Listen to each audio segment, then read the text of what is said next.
Hello and welcome to the programme. We're at the EU Council in Brussels, where heads of state and government have been meeting at a summit with a packed agenda. We're 2 months away from the end of the Danish presidency of the EU, and Denmark's successor, the Republic of Cyprus, is already preparing for what promises to be a challenging first half of 2026. Well, today we're hosting the Deputy Minister for European Affairs in the government of Cyprus, Marilena Raouna.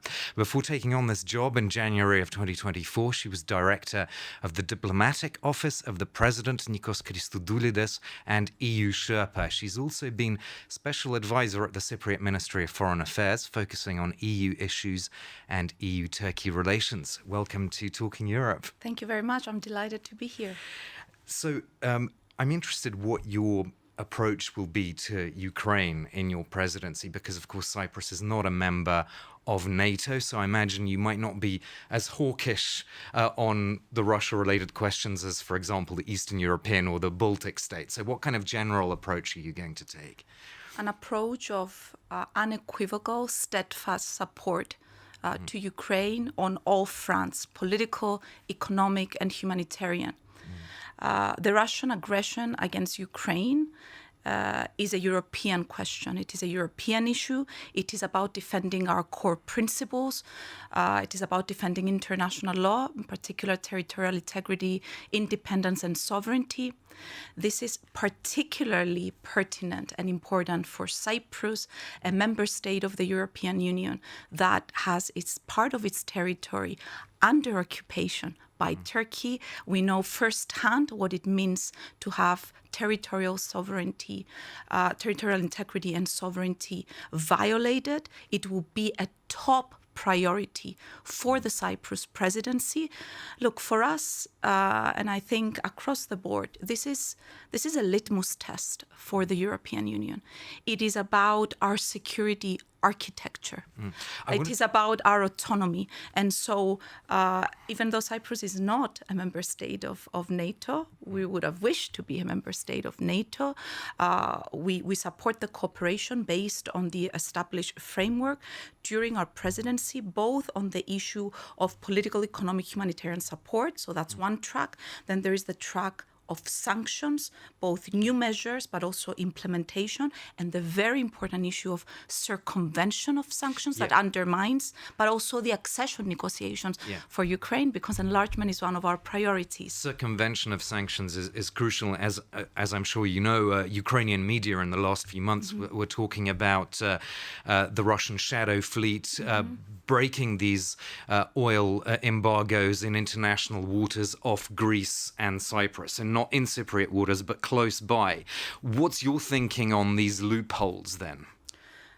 It is certainly an issue of great concern that we need to address, the issue of the shadow fleet, and we have been doing it. Certainly we could be doing more, and we will be supportive in that direction. At the same time, we need to look at what it is that undermines this vital tool that we have at our hands, sanctions and the circumvention. And it's something that we consistently raise in Brussels, Cyprus, but also many other member states. We know who circumvents sanctions. We have an idea of how they are circumvented, and we need to be more effective and hands-on on addressing the issue of circumvention of sanctions. There's been a whole discussion at this European Council, Minister, as you know, about how frozen Russian assets could be used or should be used, and Belgium is particularly worried about sharing the risks across the European Union. But you know the Belgian situation very well, because Cyprus itself froze 1.2 billion euros in Russian assets.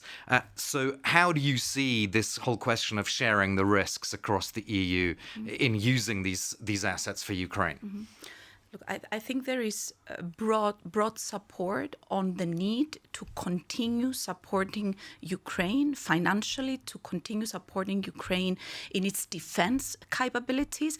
And in this context, there are a number of suggestions, of proposals that are being discussed, one of which is the issue of frozen assets. In all the measures that we are discussing, the point we are making is that we need to ensure that they are legally sound and that they are financially and economically viable for member states, for all member states. I wanted to ask you about the sort of historical links between Cyprus and Russia, because of course you did have a lot of economic joint activity until February 2022, but as late as November 2023, the International Consortium of Investigative Journalists published an investigation based on documents from Cypriot Financial Services. And this investigation talked about Russian money flowing abundantly through shell companies in Cyprus. Do you think Cyprus still has a kind of image problem in the EU based on this? I think there is very clear evidence that Cyprus has turned completely a page in that regard. There are independent reports that verify this. We have been steadfast in our support to the 19 sanctions packages against Russia, fully supportive of Ukraine in its effort to address Russian aggression. Our economy, which is demonstrating very solid growth and stability, has done away completely with any Russian capital. If anything, we now have, for example, a very strong presence of American companies in Cyprus, and so this Moscow on the Mediterranean epithet that was used, that's kind of not really relevant now, you think? I think it's demonstrated by the facts that it is not relevant at all. And President Christodoulidis, as soon as he assumed office a little over 2.5 years ago, he took very concrete steps in this regard, and also invited a law enforcement team from the FBI to join our teams, and all the independent reports, and also from the European Union, confirm this. And he did declare zero tolerance on corruption as well when he came into office. We don't have a lot of time, unfortunately, but I want to ask you about the 6-point plan for Gaza that your country has. What is that, just as a brief outline, and how are you going to take this forward in your EU presidency? Well, Cyprus, this plan stems from the fact that Cyprus is a member state of the European Union that is also an integral part of the Eastern Mediterranean and the Middle East. Egypt, Jordan, Lebanon, we are less than 45 minutes away. We're also a member state that maintains long-standing excellent relations with all our neighbors based on mutual trust. In this regard, when the war in Gaza started, we put forward the Cyprus Maritime Corridor, which was supported by the European Union, by the United Arab Emirates, together with our partners in the region and with Israel. That was a sort of humanitarian lifeline. Yes, which is still ongoing. Yeah. And the UN spokesperson actually reported that in the month of September, 10% of all the humanitarian assistance that entered Gaza was through corridor. Now, with regards to the 20-point plan by President Trump, which we welcome and commend, we've put forward 6 points that correspond to a number of points on the 20-point plan to facilitate and advance its implementation, because we're now in the first steps. And this is the crucial initial phase of implementation. It's 3 pillars that relate to these 6 points. One is humanitarian assistance. The other is reconstruction. And the third are issues of security. This is not only the Cyprus's suggestions for implementation. This is at the disposal of the European Union. President Christodoulidis presented and discussed it at the Sharm el-Sheikh summit, where Cyprus was invited by the United States President and by President President Sisi. Since then, we have been in discussions with actors, including the EU, including the UAE, including the United States. And President Christodoulidis will be raising this issue also at the European Council. This is about the EU increasing its footprint in the Eastern Mediterranean and the Middle East, because it's inextricably linked with the security of the European Union, and not just security, but also its competitiveness.